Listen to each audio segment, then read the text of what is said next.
आप सभी सुनने वालों को मेरा प्रणाम। एक और कारण है हमारे घर में धन ना आने का, पैसे की बरकत नहीं होने का और घर में कलेश होने का। ऐसा नहीं है कि केवल आपकी दशाएं खराब होंगी तभी ये चीज़ें घटेंगी, या घर का वास्तु खराब होगा तभी ऐसा होता है। कुछ और भी मूल कारण होते हैं जिनके कारण हमारे घर में कलेश और पैसा नहीं बचता। उनमें से एक बहुत बड़ा कारण है घर में कबूतर का आना। जिसके घर में भी अगर कबूतर आ रहे हैं और वो आके आपके घर में अगर बीट करते हैं, ध्यान से समझिएगा कि अगर आपके घर में कबूतर आते हैं और कबूतर आके अगर आपके घर में बीट करते हैं तो याद रखिए कि ऐसे घरों में हमेशा मानसिक अशांति देखने को मिलती है। ऐसे घर में कभी भी शांति नहीं रहती। बहुत छोटी छोटी सी बातों में ऐसे घर में कलेश हो जाता है। इनके घर में धन की बरकत रुक सी जाती है। तो ध्यान रखिए कि अगर आपके यहाँ पे कबूतर आ रहे हैं और वो आके बीट करते हैं तो इन चीज़ों का ध्यान आपको रखना है, और हो सके तो इस बीट को आप साफ़ कर दीजिए, उस जगह को धो दीजिए, तो भी कम से कम आपको कम नुकसान होगा। क्योंकि कबूतर का आना कुछ जगहों पे हम रोक नहीं सकते, और अगर रोक सकें तो उसे रोकिए, क्योंकि जिस घर में भी कबूतर आएंगे उस घर में कलेश और पैसे की हानि होना निश्चित है। अब कुछ ऐसे भी घर हैं जिनके यहाँ कबूतर आना रुकता ही नहीं है, तो उनके लिए कुछ छोटे से उपाय हैं, ये आप कर सकते हैं। ऐसा नहीं है कि ये उपाय केवल उन्हीं लोगों को करना है जिनके घर में कबूतर आते हैं। वो लोग भी इस उपाय को कर सकते हैं जिनके यहाँ बिल्कुल पैसे की बरकत नहीं होती, हर काम में रुकावट आती है, कोई कामों में सफलता ही नहीं मिलती, और जिनके यहाँ खास तौर पे बेफिजूल का विवाद होता है।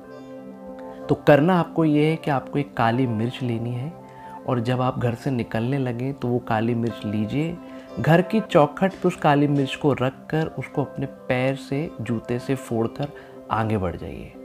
देखिएगा आप कि आपको अपने कामों में सफलताएं ज़रूर मिलेगी। ये स्कंद पुराण का बहुत ही अचूक उपाय है, और ये उपाय करने से ताल्लुक़ रखता है। आप किसी काम में जाएं और जाते जाते एक छोटी सी चीज़ करके जाइएगा, निश्चित रूप से आपको अपने कामों में सफलताएं ज़रूर मिलेंगी। कबूतर आने से मूलतः वैसे दो नुकसान होते हैं। एक, हर काम में विघ्न आना, और दूसरा, पैसा नहीं बचना।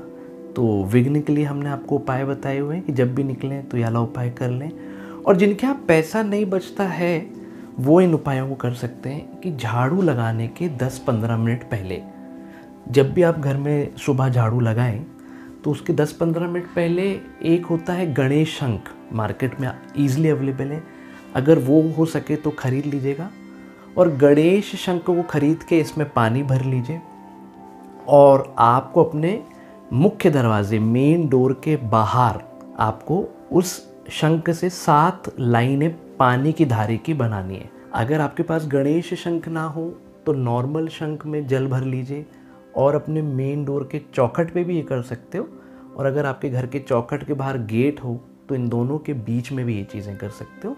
शंख लीजिए, इसमें से 7 लाइन बनाइए पानी की, ओम नमः शिवाय बोलते हुए। ये भी एक अचूक उपाय है। अगर हम इसको लगातार 21 दिन या 45 दिन करते हैं तो आपके घर में पैसा बचना शुरू हो जाता है, धन की बरकत बढ़ती है। पर ये उपाय ज़्यादा काम करता है जब हम गणेश शंख में जल भरकर 7 पानी की धारियाँ अपने घर के चौखट पे या मेन गेट पे बनाते हैं।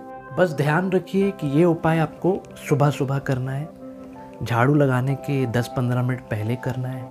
अपने पूर्वजों को प्रणाम करिए, महादेव का नाम लीजिए, और किसी भी शंख से या गणेश शंख से पानी की 7 धारियाँ बनाइए, और इस उपाय का असर देखिए। एक कथा के अनुसार माता पार्वती ने क्रोधित होकर सूर्य देवता को श्रापित किया था कि आपको कबूतर की योनि प्राप्त होगी, क्योंकि हे सूर्यदेव, आपने कर्म ऐसे किए हैं कि आपको कबूतर की योनि भोगना पड़ेगा।